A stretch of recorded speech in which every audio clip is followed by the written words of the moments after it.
신앙생활을 하다 보면 힘든 위기의 상황들을 만납니다.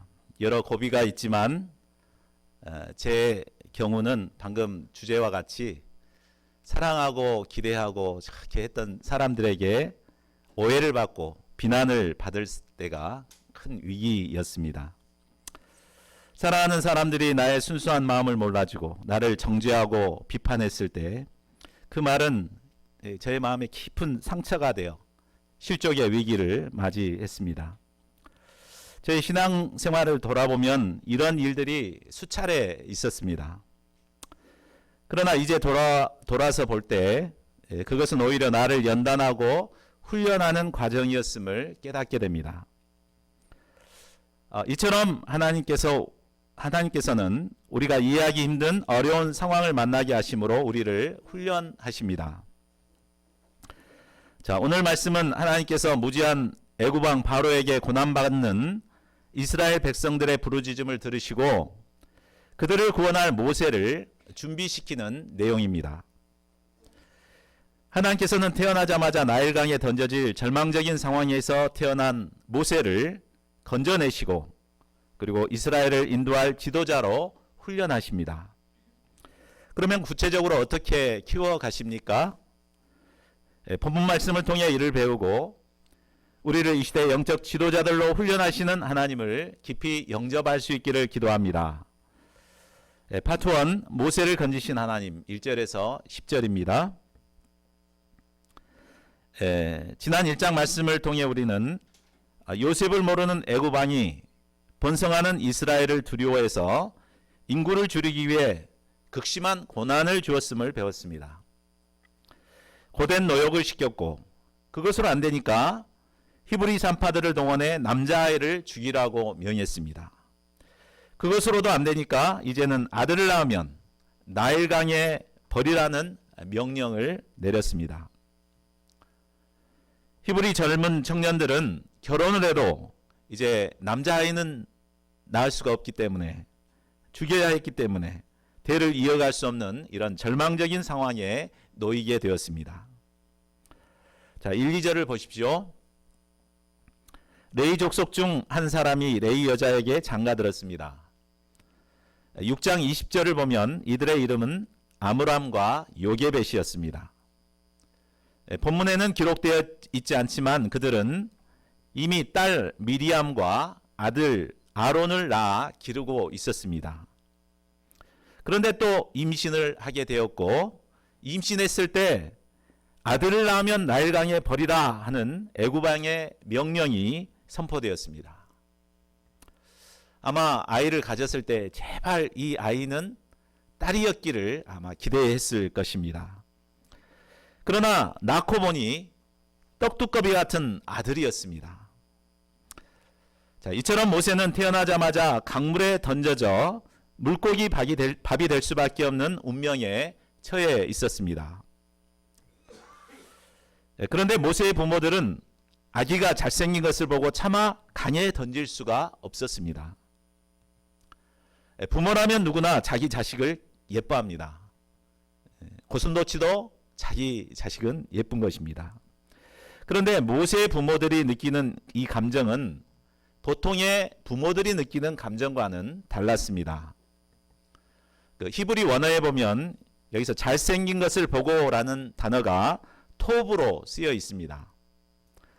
이 단어는 창세기 1장에서 자주 등장하는 단어로 하나님이 보시기에 좋았더라 라는 표현과 동일한 단어입니다.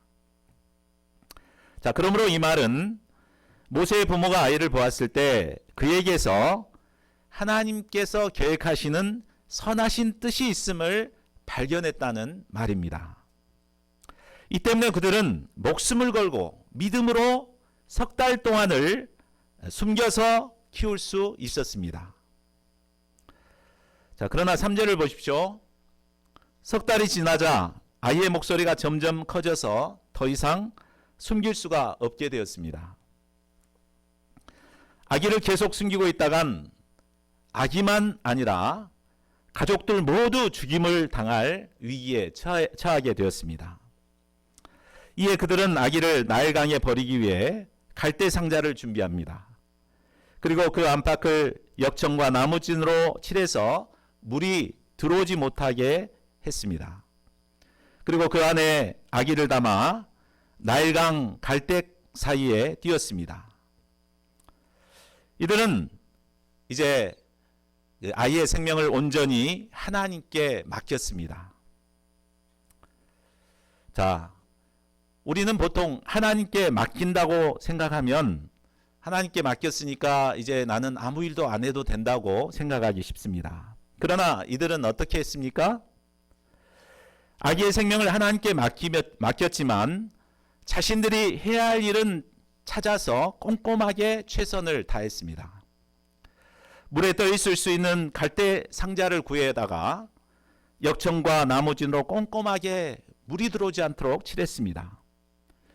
그리고 아마 그 아이를 구원해 줄 수 있는 유일한 길은 이제 애굽의 왕족들인데, 왕족들이 목욕할 수 있는 장소가 어딘가 이렇게 찾아가지고 일부러 그쪽으로 아이를 띄웠을 것입니다.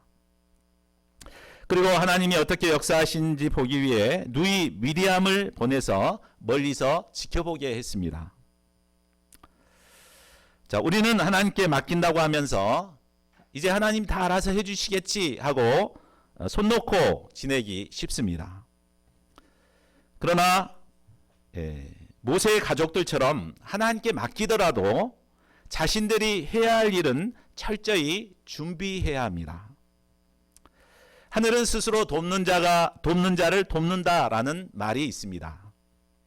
하나님께서는 하나님께 맡긴 후에 그리고 나서 자신이 해야 할 일을 최선을 다해서 감당하는 그를 도와주십니다. 자, 그러면 하나님께 맡겼을 때 하나님은 그들을 구체적으로 어떻게 도와주십니까? 5절을 보십시오. 때마침 바로의 딸이 그때 목욕을 하러 하수로 내려왔습니다. 왕궁에 목욕탕이 없어서 목욕하러 내려왔겠습니까? 왕족이 나일강에서 목욕하는 것은 일종의 종교 의식이었습니다. 마음을 정결하게 하고자 하는 그런 마음으로 이제 목욕을 했을 것입니다. 바로의 딸이 목욕하는 동안 시녀들은 강가를 거니며 순찰을 했습니다. 그러다 예쁜 갈대 상자를 발견하게 됩니다. 시녀를 보내 가져와 보았더니 그 속에는 아이가 울고 있었습니다. 바로 공주는 단번에 이 아이가 히브리 아이라는 것을 알아보았습니다. 어떻게 알아봤을까요? 얘들이 다 비슷비슷한데 아마 할례 표시가 있었기 때문에 바로 히브리 아이구나 이렇게 알았을 것입니다. 그런데 놀라운 것은 바로 딸의 반응입니다. 히브리 사람의 아이라는 것을 알았음에도 그를 불쌍히 여긴 것입니다. 그녀는 자신의 아버지 바로왕이 히브리인의 남자아이는 모두 나일강에 던져 죽이라고 한 명령을 잘 알고 있었습니다. 그 명령을 어기는 것은 항명죄에 해당하는 것으로 자신의 목숨도 위태로울 수 있었습니다. 그럼에도 불구하고 공주는 아이를 불쌍히 여겨 자기 아들로 거두고자 한 것입니다. 이것은 우리의 인간적인 노력으로 할 수 없는 부분입니다. 하나님께서 하셔야만 가능한 일입니다. 하나님께서 긍휼을 베푸셨기 때문에 이런 일이 일어났습니다. 자, 공주는 젖먹이 아이를 어떻게 키울까 고심하고 있었습니다. 이때 멀리서 지켜보던 누이가 달려가서 말합니다. 내가 가서 당신을 위하여 히브리 여인 중에서 유모를 불러다가 이 아이에게 젖을 먹이게 하리까. 바로의 공주는 이를 승낙하게 되었고 모세의 어머니는 이제 양육비를 받아가면서 자기 아들을 젖될 때까지 양육할 수 있게 되었습니다. 당신은 젖을 3살 정도에 띄었기 때문에 아마 이제 이 어머니는 모세를 온 정성과 사랑으로 그 기간 동안 길렀을 것입니다. 자, 10절을 보십시오. 아기가 자라나 젖을 떼자 모세의 어머니는 바로의 딸에게 아이를 데리고 갑니다. 그리고 모세는 바로 바로 공주의 아들로서 공식 입양이 되고 이제 애굽의 왕자로서 성장을 하게 됩니다. 당시 애굽은 최고의 문화 문명을 자랑하고 있었습니다. 모세는 궁중 교육을 통해 이제 지도자로서 필요한 모든 학문과 지식을 습득할 수 있었습니다. 사도행전 7장 22절에 스데반의 설교를 보면 모세가 애굽 사람의 학술을 다 배워서 그 말과 행사가 능하였다고 했습니다. 모세는 애굽의 모든 학문, 철학, 역사, 문학, 인문학, 법학 이런 모든 학문들을 통달했습니다. 또한 각종 무술과 예절을 배우면서 왕도를 몸에 익혔습니다. 자, 이런 실력을 쌓았기 때문에 후에 그는 바로와 담판하여 출애굽 역사를 이룰 수 있었습니다. 또한 200만 명이 넘는 이스라엘 백성들을 이끄는 지도자가 되었고 모세 오경도 기록할 수 있었습니다. 하나님께서는 태어나자마자 나일강에 던져질 한 영혼을 건지시고 최고의 궁중교육을 통해 이스라엘을 이끌 지도자로 키워가고 계셨습니다. 하나님께 쓰임받는 지도자가 되기 위해서는 먼저 이 궁중교육을 통해 기초 실력을 탄탄하게 쌓는 것이 필요합니다. 하나님께 쓰임받았던 지도자들 대부분은 책도 많이 읽고 학문적 기초를 탄탄하게 쌓았던 분들입니다. 찰스 스펄전은 영국의 대표적인 목사이자 설교의 황제로 불리울 만큼 위대한 설교가였습니다. 그런데 그는 신학교를 나오지 않았다고 합니다. 대신에 6살 때부터 책을 읽기 시작해서 죽을 때까지 1만 2천 권 이상의 책을 소장하고 읽고 있었습니다.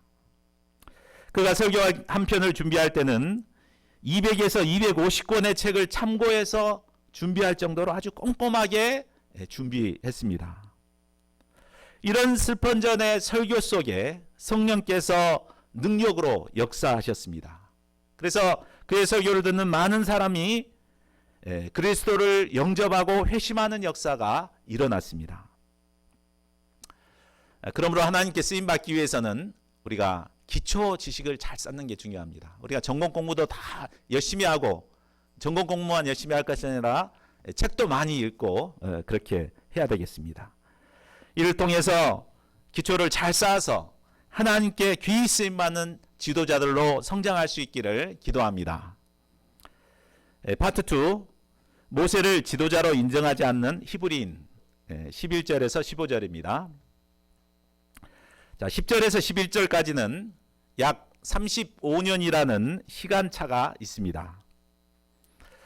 11절은 애국 왕궁에서 궁중교육을 받고 성장한 모세가 어떤 사람이 되었는가를 보여주고 있습니다. 여기서 모세가 장성했다라는 말은 육체적인 성장뿐만 아니라 인격적으로도 성숙해지고 자신의 정체성이 무엇인가를 깨닫고 자신이 감당해야 할 사명이 무엇인가를 깨닫는 자가 되었다는 의미입니다. 이 시기에 모세는 자신이 히브리인이라는 자기 정체성을 깨닫게 되었습니다. 그리고 고통받고 있는 히브리인들을 돕는 지도자가 되고자 방향을 잡습니다. 굉장히 훌륭하죠? 자, 그래서 한 번은 자기 형제들에게 나가서 그들이 고되게 노동하는 것을 보고 있었습니다. 이때 어떤 애굽 사람이 한 히브리 사람, 곧 자기 형제를 치는 것을 보았습니다. 이때 그의 마음에는 뜨거운 동조개가 올라왔고 아무 죄 없는 형제를 때리는 애굽 사람에 대한 분노가 치밀어 올라왔습니다. 모세는 좌우로 살펴서 사람이 없는 것을 보고 단숨에 애굽 사람을 쳐 죽여 모래 속에 감추어 버렸습니다. 애굽의 왕자로서의 신분을 가진 모세가 히브리 노예 한 사람을 구원하기 위해 애굽 사람을 죽였다는 이 사건은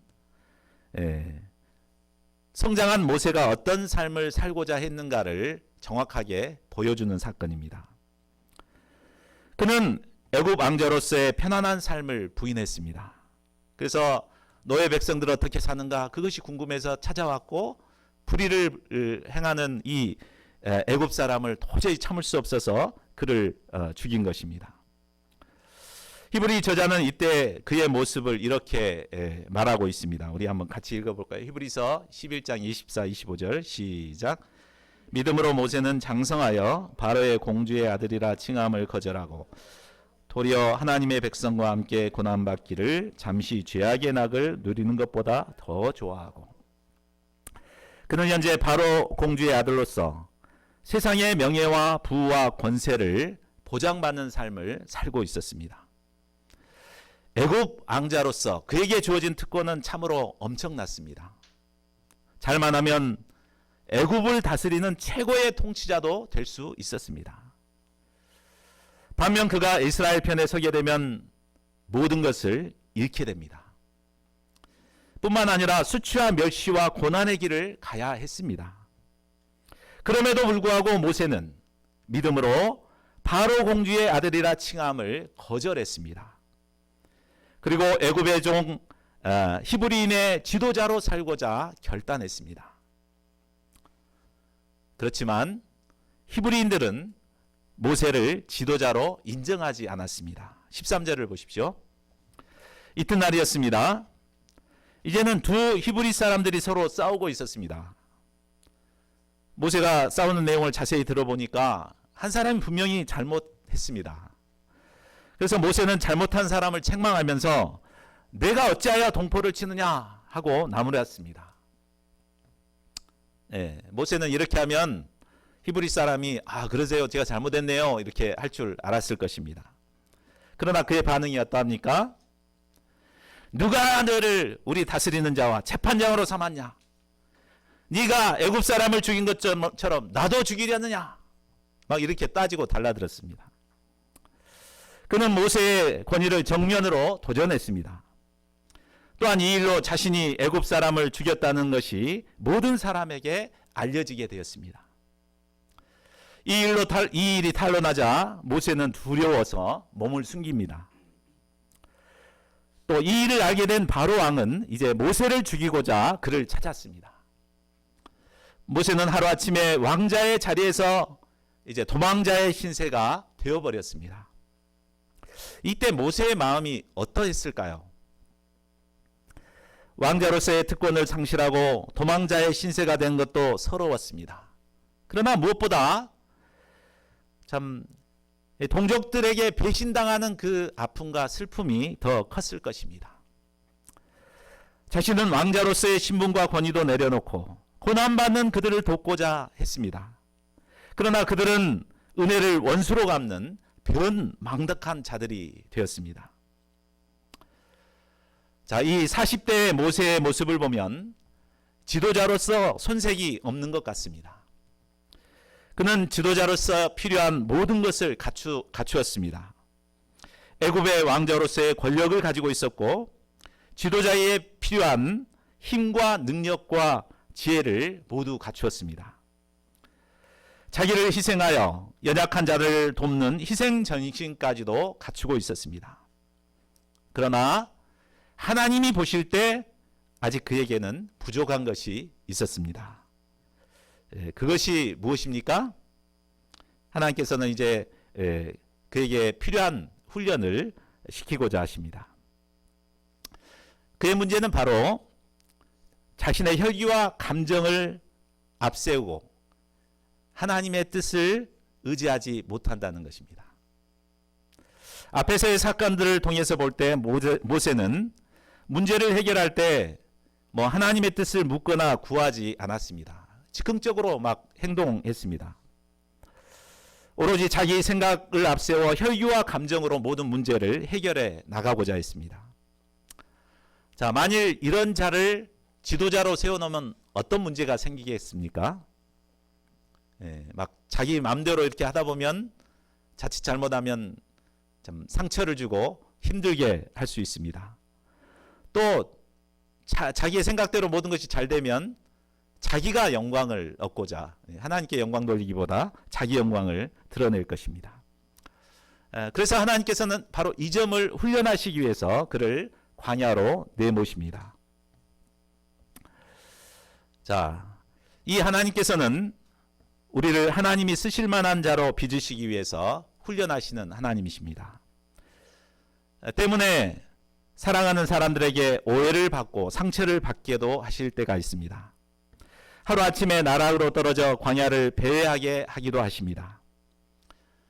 서두에 말했듯이 저도 이런 고비들을 여러 번 겪었습니다.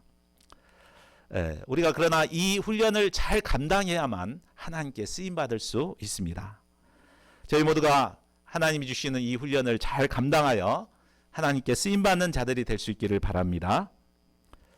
파트 3, 40년을 타국에서 나그네로 산 모세, 16절에서 25절입니다. 모세는 바로의 낯을 피해 멀리 미디안 광야까지 도망갔습니다. 지도를 보면 고센 땅에서 이곳까지는 무려 600km, 직선거리로 600km 되는 곳입니다. 그곳에서 이제 바로가 찾을 수 없는 곳으로 숨어든 것입니다. 그곳에 한 우물 곁에 앉아서 쉬고 있을 때 이제 미디안 광야의 제사장의 7딸이 양을 몰고 왔습니다.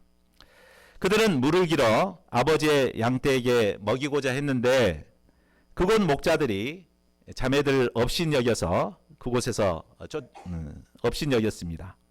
자, 이것을 보고 있던 모세는 신사도를 발휘해서 단번에 목자들을 제압하고 양떼에게 물을 먹이도록 도와주었습니다. 18절을 보십시오. 모세의 도움으로 딸들이 일찍 돌아오자 아버지 루엘은 어찌 이렇게 속히 왔는가 묻습니다. 그들이 자초지종을 이야기하자 아버지는 딸들을 책망하며 어째 그 사람을 그냥 내버려 두고 왔냐, 와가지고 청하여서 음식을 대접하라고 지시를 합니다. 루엘은 모세를 융숭하게 대접했고 갈 곳 없는 모세를 이제 자기 집에 드립니다. 모세도 갈 곳이 없으니까 좋다 이렇게 했고, 이후에 이제 모세는 루엘의 딸 중에 시보라와 결혼해서 그의 사위가 됩니다. 도망자 신세였던 모세는 모처럼 이제 가정을 이루고 안정을 찾을 수 있었습니다. 그런데 22절을 보십시오. 시보라와 결혼한 뒤에 첫 아들을 낳았는데 모세는 그 이름을 게르솜이라고 지었습니다. 그 뜻은 내가 타국에서 나그네가 되었다라는 말입니다. 자, 첫 아들들을 이렇게 이름 지었던 것을 보면 모세의 마음이 어떠했는가를 이해할 수 있습니다. 그 가정을 이루었지만 자식도 낳았지만 처자식이 있지만 그의 삶은 여전히 나그네의 삶이었습니다. 자, 우리나라 속담에 겉보리 서말만 있어도 처가살이는 하지 않는다는 말이 있습니다. 처가살이를 한다는 것은 남자로서 몹시 자존심 상하는 일입니다. 그런데 모세는 1년도 아니고 40년 동안 처가살이를 했습니다. 그것도 자기 양이 아니라 장인어른의 양을 대신 쳐야 했습니다. 이때 얼마나 자존심 상했을까요? 과거 그는 궁중에서 왕자로서 섬김만 받던 자였습니다. 그러나 이제 그는 남의 양을 치며 남의 양 똥이나 치우는 삶을 살아야 했습니다. 그런 생활을 40년 동안 살다 보니 그토록 말 잘하던 사람이 입이 뻣뻣하여 말도 하지 못하는 자가 되어버렸습니다. 그는 광야에서 철저하게 고독을 씹으며 나그네 삶을 살았습니다. 이곳에서 그가 배웠던 학식이나 재능은 아무런 소용이 없었습니다. 그는 이제 완전한 폐인이 된 것 같습니다. 그러나 이 기간은 하나님께서 그를 영적인 지도자로 키우시기 위해 훈련하는 기간이었습니다. 그렇다면 하나님께서는 40년 동안 타국에서 나그네 삶을 살도록 하면서 그의 어떤 점을 훈련하셨을까요? 첫째는 겸손 훈련입니다. 모세는 궁중교육을 통해 지도자로서의 실력을 쌓았습니다. 그에게는 강인한 의지가 있었고 불타는 열정이 있었습니다. 또한 고난받는 백성들을 위해 살고자 하는 선한 뜻도 있었습니다. 그는 자신의 힘과 능력으로 백성들을 구원할 수 있다고 생각했습니다. 그러나 하나님의 역사는 인간적인 성실과 의지 또 자기 능력으로 이룰 수 있는 것이 아닙니다. 하나님께 쓰임받기 원한다면 먼저 이런 자기가 철저히 깨어져야 합니다. 하나님께서 쓰시는 첫째 조건은 겸손입니다. 둘째도 겸손이요, 셋째도 겸손입니다. 하나님은 모세로 하여금 자기를 의지할 것이 아무것도 없도록 그를 철저히 낮추셨습니다.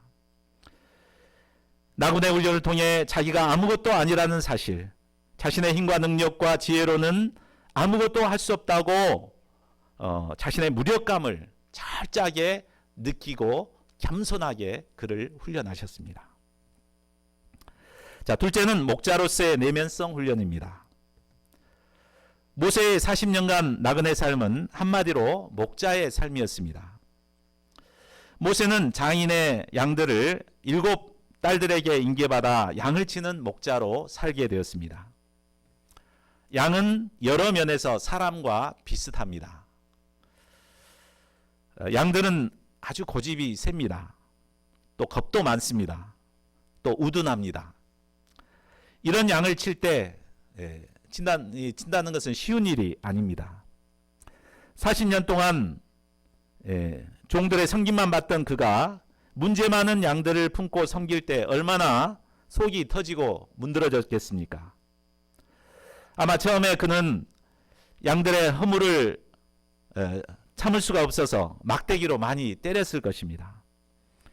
그러나 후에는 참 양이란 존재는 어쩔 수 없는 이런 존재구나, 이것을 깊이 깨닫게 되었습니다. 그 뒤에는 양의 허물과 실수도 인내와 사랑으로 품고 섬길 수 있는 성숙한 목자로 성장하게 되었습니다. 40년간 양치는 생활을 통해 모세는 노예 백성 이스라엘을 품고 섬길 수 있는 목자의 내면성을 훈련받게 되었습니다. 셋째로 고독을 통해 하나님께 나아가는 훈련이었습니다. 처가살이하는 모세는 누구와도 깊은 대화를 나눌 수 없었습니다. 십보라에게 소견 이야기를 한마디 탁 꺼내놨는데 십보라가 가만히 안 있고 자기 자매들끼리 모여가지고 막 수다를 떨어서 어느새 모두가 다 알려져 버렸습니다. 그대로 속 얘기를 꺼내놓는 기가 너무 이제 주저해서 속에 콕 담아만 놓고 있었습니다. 그는 조용한 광야에서 홀로 양을 치면서 속이 부글부글 끓어올릴 때 때로는 원망도 하고 불평도 하고 또 하나님께 탄식도 했을 것입니다. 광야는 고독한 곳이지만 조용히 하나님의 음성을 들을 수 있고 하나님과 깊은 사귐을 가질 수 있는 곳입니다. 하나님께서 귀히 쓰시는 지도자는 모두 이런 광야에서 조용히 하나님과 깊은 교제를 나누는 훈련을 받았던 자들입니다. 그래서 성경을 보면 엘리야도 광야에서 하나님을 만나는 훈련을 받았습니다. 세례 요한도 사역을 감당하기 전에는 광야에 머물러서 하나님께 말씀을 받았습니다. 사도 바울도 그러했고 예수님도 그러하셨습니다. 40년간 타국에서의 나그네 삶은 모세를 하나님의 사람으로 빚으시는 거룩한 하나님의 영적 훈련 기간이었습니다. 이 기간을 통해 혈기와 감정이 앞서는 모세에서 이제 온유가 온 지면의 사람들보다 더한 사람으로 변화될 수 있었습니다. 우리가 하나님께 쓰임받기를 원한다면 미디안 광야의 이 나그네 훈련을 사모해야 합니다. 물론 지도자가 되기 위해서는 최고의 궁중교육을 받는 것도 필요합니다. 그러나 그것만으로는 부족합니다. 미디안 광야에서의 나그네 삶을 살며 하나님 앞에서 철저히 자신을 낮추는 훈련을 받아야 합니다. 이를 통해 겸손의 사람, 내면성 있는 온유한 사람으로 변화되어야 합니다. 이때 하나님께서는 우리를 통해 수많은 영혼들을 구원하는 역사에 귀히 사용하실 것입니다. 저희 모두가 하나님께서 주시는 광야에서의 나그네 훈련을 사모하여 감당함으로써 하나님이 쓰실 만한 자들로 빚어질 수 있기를 기도합니다. 말씀을 맺겠습니다.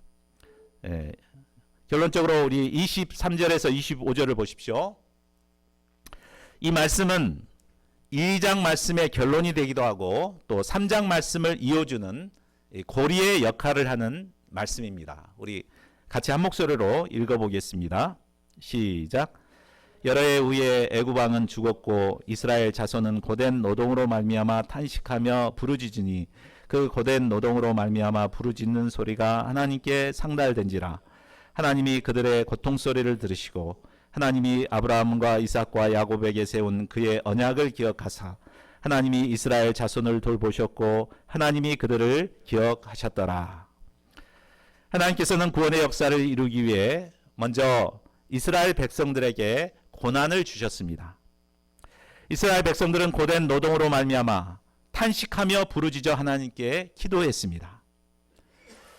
이스라엘의 부르짖음을 들으신 하나님께서는 아브라함과 이삭과 야곱에게 세운 언약을 기억하시고 이스라엘 자손을 돌보셨고 그들을 기억하십니다.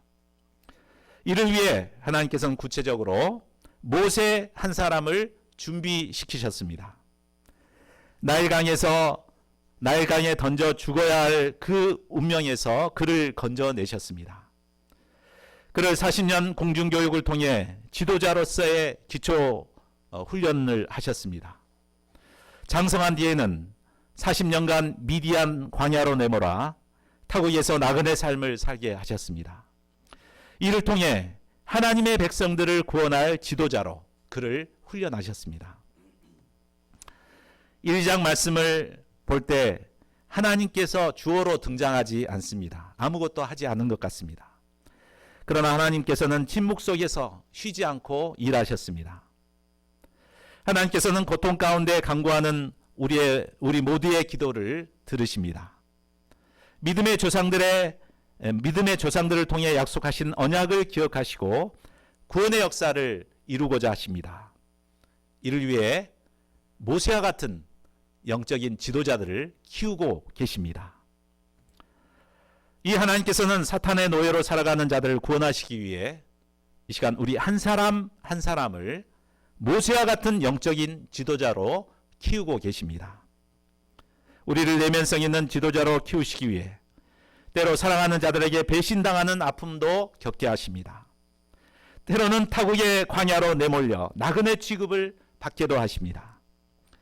그러나 이 모든 것은 우리를 출애굽의 주역으로 쓰시기에 훈련하시는 하나님의 훈련 과정임을 깨닫습니다. 저희 모두가 하나님께서 주시는 이 훈련을 잘 감당하여 수많은 영혼을 구원하는 역사에 귀히 쓰임받는 종들이 될 수 있기를 간절히 기도합니다. 우리 요절 말씀 읽고 기도하는 시간 갖겠습니다. 시작. 그가 아들을 낳음에 모세가 그의 이름을 게르솜이라 하여 이르되 내가 타국에서 나그네가 되었음이라 하였다.